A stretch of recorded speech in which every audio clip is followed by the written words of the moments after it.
네, 뉴스 오늘 매주 금요일은 전원책 변호사의 식견 공유해 보고 있습니다. 전원책의 운수 전원책 변호사 모셨습니다. 어서 오십시오. 예, 안녕하세요. 네. 자, 먼저 여론조사 결과 얘기부터 함께 나눠보도록 하겠습니다.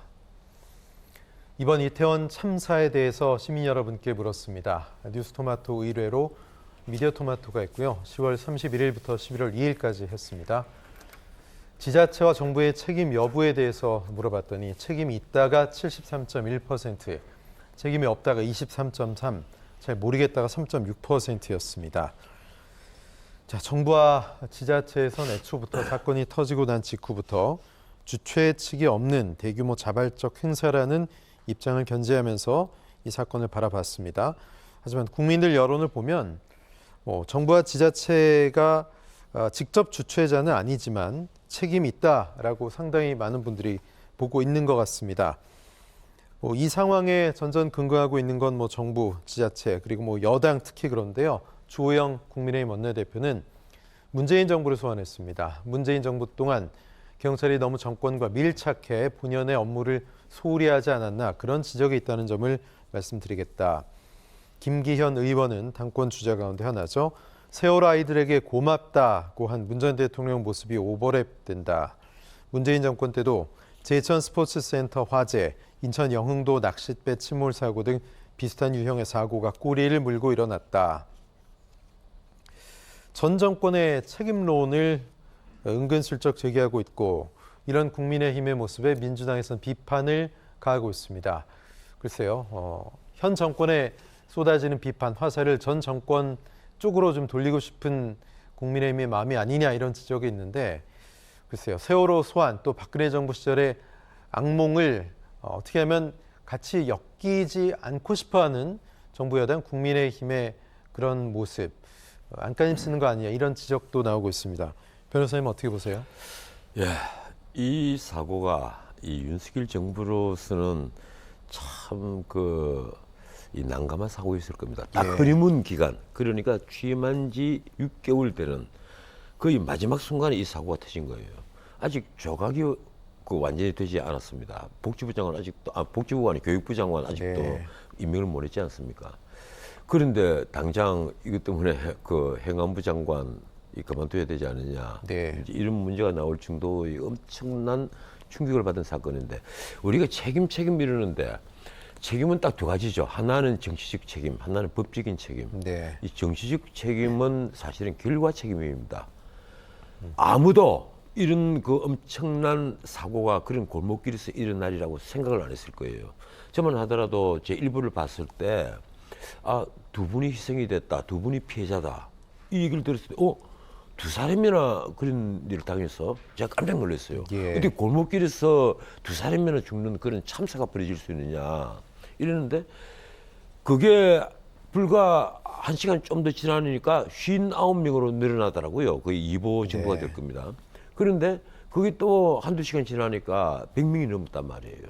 그리고 드디어 결과적으로 156명이나 되는 이 희생자를 낳은 엄청난 참사가 벌어진 것인데 이런 결과는 사실 아무도 예상을 못했을 겁니다. 하지만 이런 결과에 대해서 이 책임을 지는 것이 바로 정치적 책임입니다. 도의적인 책임이죠. 그래서 여기 이 정치적 책임은요 대통령부터 장관 그리고 경찰청장 이런 책임자들이 다 져야만 하는 책임이에요. 그건 본인의 운명이라고 생각을 해야만 합니다. 아무도 상상을 하지 않았지만 그러한 사고가 일어날 가능성이 있었단 말이에요. 있었고 결과적으로 그런 일이 벌어져 버린 거예요. 그러면 거기에 따른 정치적 책임을 져야만 합니다. 그리고 두 번째는 이제 법적인 책임, 법률 책임이에요.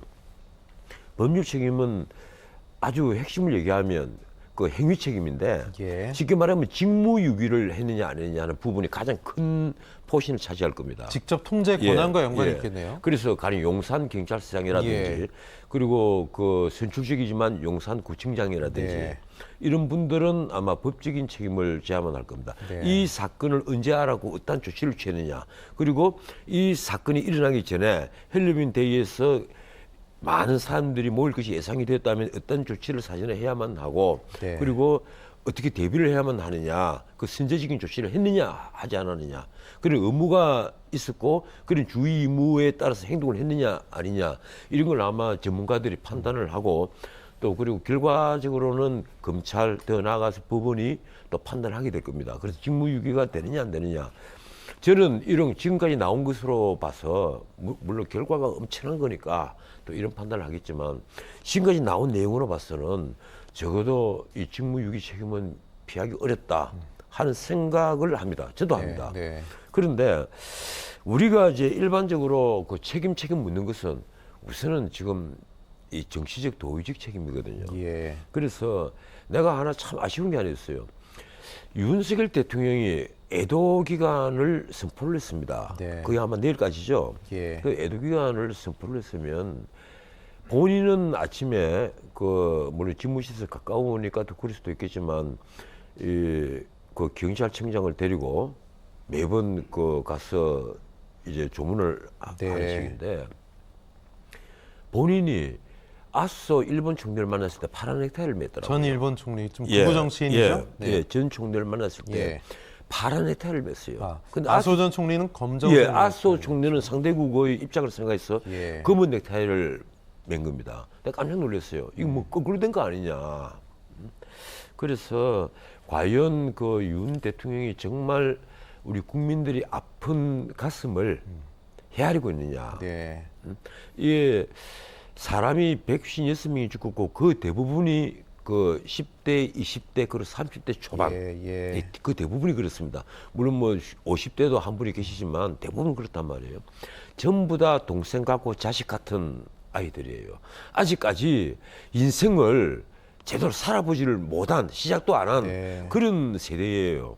그러면 다들 가슴 아파하고, 이 자기 집안의 일이 아니라도 자기 집안 일처럼 다들 느끼시는데, 저도 굉장히 우울감이 예, 느껴지더라고요. 예, 대통령께서 애도기간을 그 선포를 해놓고 본인은 파란 넥타이를 메고 예. 외빈을 만났다 한 데 대해서 제가 과연 우리 국민과 같은 어떤 일체 의식을 가지고 계시는지 조금 내가 의심이 예. 들었습니다. 예, 좀 일리가 네. 있으신 지적이 아닌가, 뭐 개인적으로는 그런 생각이 듭니다. 자, 이런 참사가 발생을 하니 그렇잖아도 윤석열 정부, 윤석열 대통령에 대한 지지율이 높지 않았고 뭐 20%대 후반, 30%대 초반에 머물러 있었기 때문에 지지율이 더 떨어지지 않겠느냐 이런 생각들을 하셨을 텐데, 최근 나온 여론조사 결과는 그것과는 조금 결이 다릅니다.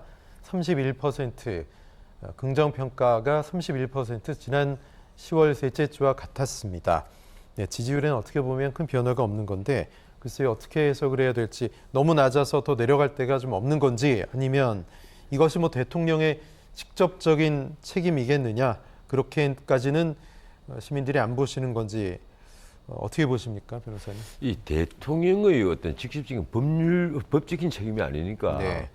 그런 거예요. 지금 그 대통령의 지지율이 그 진폭을 보이는 것은 사실 이런 문제도 있지만은 예. 민생 문제가 워낙 큽니다. 그렇죠. 지금 30% 초반, 아니 24%까지 내려갔었잖아요.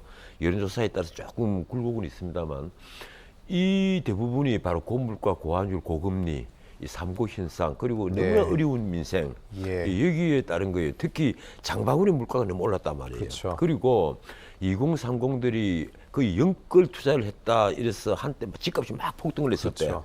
아파트를 마련하고 뭐 이랬는데, 갑자기 또 집값이 폭락을 했거든요. 그리고 금리가 올라가니까 받는 월급이 절반을 은행에 갖다 바쳐야 된다, 이런 현상이 나온단 말이에요.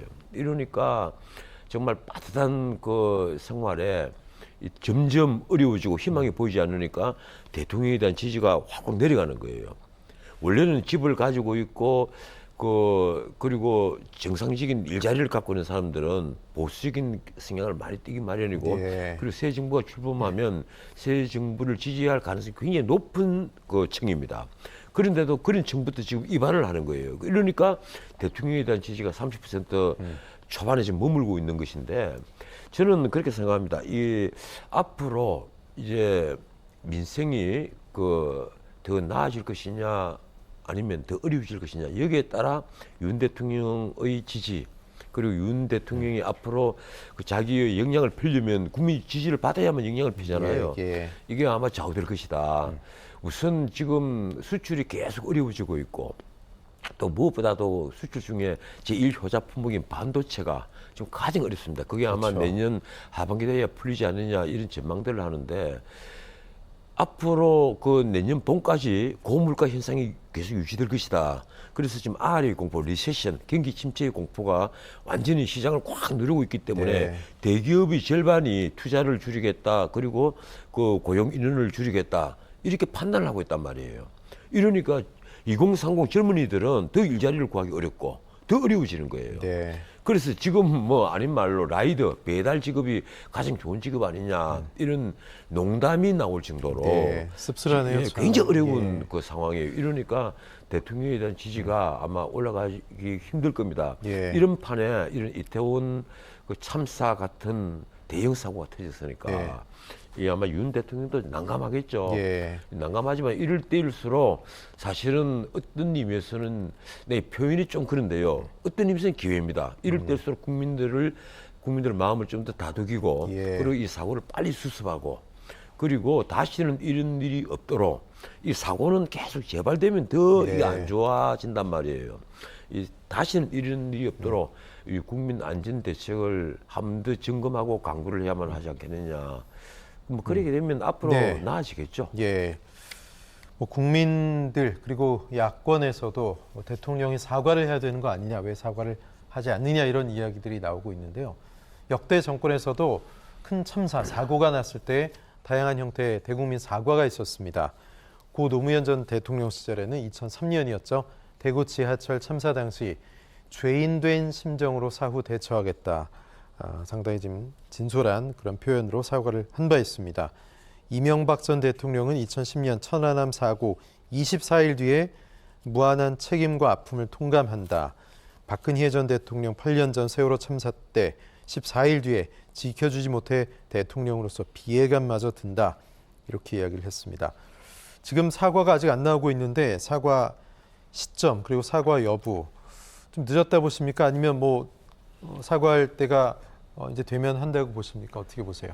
늦었죠. 저는 이렇게 생각합니다. 이것은 공감 능력의 문제거든요. 국민과 함께 호흡하느냐 하지 않느냐. 무슨요? 이게 보통 사람 같으면 그 현장에 가면 눈물이 나옵니다.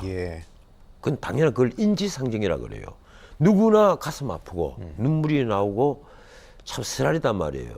그리고 대통령이라는 책임지는 자리, 아까도 말씀드렸지만 이건 결과 책임이에요. 이 행위 책임이 아니라. 그러면 본인이 마이크 앞에 첫 마디가 정말 죄송합니다.